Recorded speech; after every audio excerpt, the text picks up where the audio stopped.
Hey there, in today's video we'll be talking about the importance of thought experiments or simulations in chess. And it's also something that's laterally applicable for things outside chess as well. So let's take this position. It's your typical middle game. White has two minor pieces, so does black. White has two rooks, so does black. White has a queen, so does black. Where is the difference? The difference is in the pawns. Black has 6 pawns to white's 3 pawns. The queenside pawns for white has been completely eliminated. But what has white got in return for these 3 pawns? And that's a resounding attack. Because both the bishops are well developed, rooks are developed, the queen is developed, whereas for black, the queenside rook and knight are yet to be developed. And the position is slightly passive. However, if you pay a little bit more attention, you'll realize that black seems to be on the verge of converting this entire advantage into something even more stronger because white's bishop is under pin. So the bishop on g5 is under attack from h6 pawn, which is most likely the previous move. And if you move the bishop away, you lose the queen. So one possibility would be to say, okay, I could just take the rook, which is freely available right now, but then you end up losing the queen. So this is the trick. This is what happens. Now, most cases, especially if you're a beginner or an advanced beginner, you would find a way to find some compensation, maybe by deciding to move the queen back. He captures, you capture. The queen is, under attack. So let's say he tries to protect himself. You could probably think of giving a check here. King moves out. Some kind of response, maybe check again. So you can play around. As you can see, it might not lead to a win, might not lead to a checkmating combination, but there's some kind of compensation that you do get for the possible loss of a bishop. However, what I want you to focus on today, in today's video, is to say, let's assume that the queen is lost. This is what is called a thought experiment. Now, if you're very attached to your queen, as is typically the case with a beginner chess player, then you would always think, let me protect the queen first. You'll have to just accept the fact that I'll lose the bishop, maybe try to find some kind of compensation in terms of a few pawns, and then see how the game goes. But given the advantage that black already has in terms of number of pawns, that's not going to cut it. So the thought experiment here is to say, let's lose the queen. What's the best we can do? Now, this is a simulation. It's just in your mind. You're not going to do it, but you're going to test it out. You're going to experiment with it. You're going to run it in your mind. You're going to test the line and see what happens. Now, what's the way in which I could lose the queen? I've got the bishop.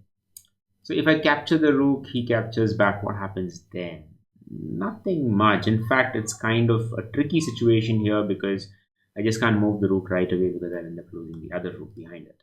So I'll have to probably defend it with either this or this and then try to, say, play for some threats of a discovered check, hoping to get the queen back. This could be ways in which it can be played out. Okay, what else? Remember that white has lost all the pawns, but he has an attack going. So what about aiming for that attack? Threatening to capture this. For a moment, it might look like it's not a big deal. I'm saying like, okay, I could just take queen takes queen, but that is where the game changes because it's actually a forced checkmate in 3 moves. Can you figure it out? So, letting go of the queen leads to a checkmate. And you can pause the video, try to see if you can solve the puzzle. If you can't, don't worry, we'll help you out. Okay, so here's the trick. You've got to play forcing moves. You've got to realize that this rook is under attack as well for a possible checkmate. So, bishop check first, king captures, rook check, king is forced to go there, and then rook takes rook check. So this is the checkmate that can definitely happen, and it's completely forced because it's absolutely nothing in the hands of black the moment he decides to take the queen. So what's his other option? What if he realizes it? If he's a better player and he realizes queen takes queen is actually going to be bad for him, what's the best he can hope for? He has to move the king away. But even this kind of leads to a pretty devastating position for black, because with this check, he has to move out. He could go here. You can still play with this particular threat after that. The threat being you give a check followed by rook takes rook. And there's not much. You also have the threat of this rook giving a check.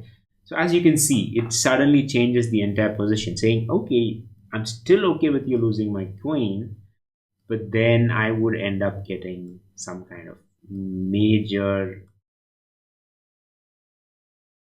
possible checkmate, right? So the power of position and understanding a position sometimes allow for these thought experiments to happen. What I want to impress in your mind today is that sometimes it's okay to break the conditioning. We are conditioned to protect our queen. We think queen is all important, and it is important, very, very important.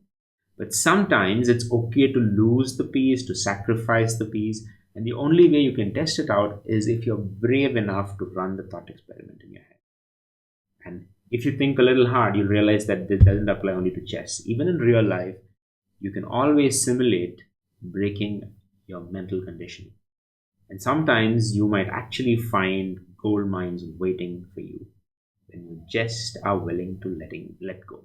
Just letting go, the act of letting go, sometimes might open up doors you never thought was there in the first place. I hope you find this video enlightening and helpful. If so, please do like, share, and subscribe, and I'll see you in the next one. Thank you so much.